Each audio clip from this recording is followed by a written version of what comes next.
David Cook won season 7 of American Idol, about to head off on a big fall tour with David McGraw. New CD, tons of stuff. But we've made you upset and nervous because... How did we upset him? Well, because so he's doing early. the LA Marathon. Yes. And I'm like, here, Krishan. Yeah, wrong idea. Yeah, but I gave him like 20 questions right away. I'm like, do you have this? Do you have this? And he's all set. Yeah. He has a plan, and that's the best part. I'm in good shape, yeah. It's, I'm excited, to be involved with the LA Marathon. This is my first marathon.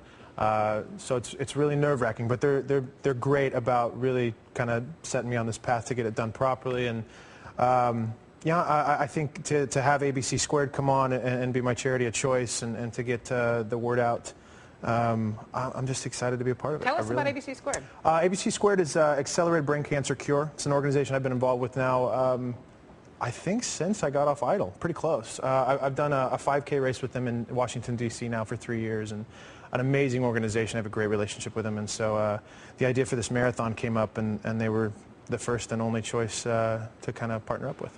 All right, so we got the reason behind it, which is sound and good.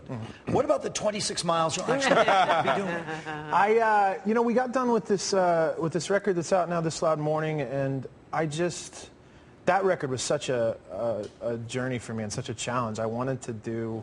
I needed a fresh challenge, and I've historically not really enjoyed running. So I was like, well, then let's try this. Let's see what happens. And it's kind of snowballed naturally into this amazing partnership with the LA Marathon and ABC Squared, and CrowdRise has been great. They set up a page for us online at crowdrise.com/David Cook, and we're doing donations and giving all these prizes out for the donations. And it's just, I think when I started, I didn't expect it to be all of this, but I'm really glad that we've been able to put this team together and do some good at it. I think that phrase, what you just said, is probably applicable to the Idol experience as well. When you started, you had no idea it would become all this. That's absolutely right. And you tell me, my sense is it's a rocket ship, but then at some point, NASA goes away. Yeah.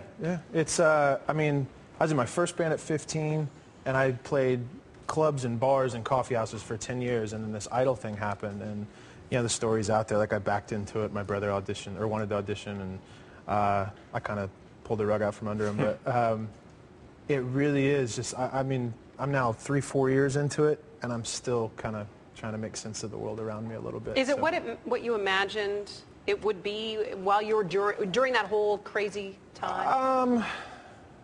Some of it. I expected to be busy. Yeah.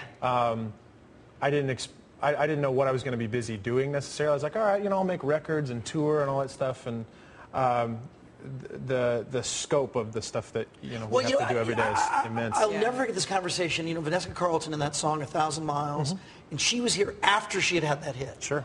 And I'm like, wow, this hit, that's and she's like, no, nobody told me the hard part was after the hit. Yeah. And she was shocked by that. Yeah, it's I was really fortunate. I got some great advice from some people when I was kind of doing it on my own, and they were just like, the work starts after you get signed and after you make it, Do you get to run still, or because of American Idol, I always assume that there's this big machine, even bigger than, in the music industry it's a big machine, but with American Idol. I think everything's so immense, I don't think I could do it completely on my own. I've been really fortunate, though. I've surrounded myself with amazing people. My manager's somewhere around here, and she's awesome. Like, I couldn't do any of this without her. So. Good for you. And then, it certainly helps to have awesome friends and family that will certainly put me in place real quick if they need to. And awesome talent. We should tell you, by the way, David's manager is scoring the free breakfast from Coast 23. Good. Yeah, that's right. LA Marathon is on March 18th. More information, hop on to lamarathon.com. And as David mentioned, crowdrise.com/David Cook, the Curing Brain Cancer Charity. And there's the information on the marathon. And the final benediction. The final piece of advice I can give you. You're going to hear this. Never ending. The wall is 17. real. I've heard about it. It's very real. The way you push through it, it's normally a lack of energy from glycogen levels being low. Sure. Oranges. Oranges do what you will feel it almost immediately. I will when carry you start. a big They'll be there along the race, okay, but it really does. And I'm telling you, the wall is real, but only as real as you make it. If you're trained up, you'll be fine. I like that. Only as real as you make it. I could listen to this stuff to me personally all day. All day. I love it. All day. I love it.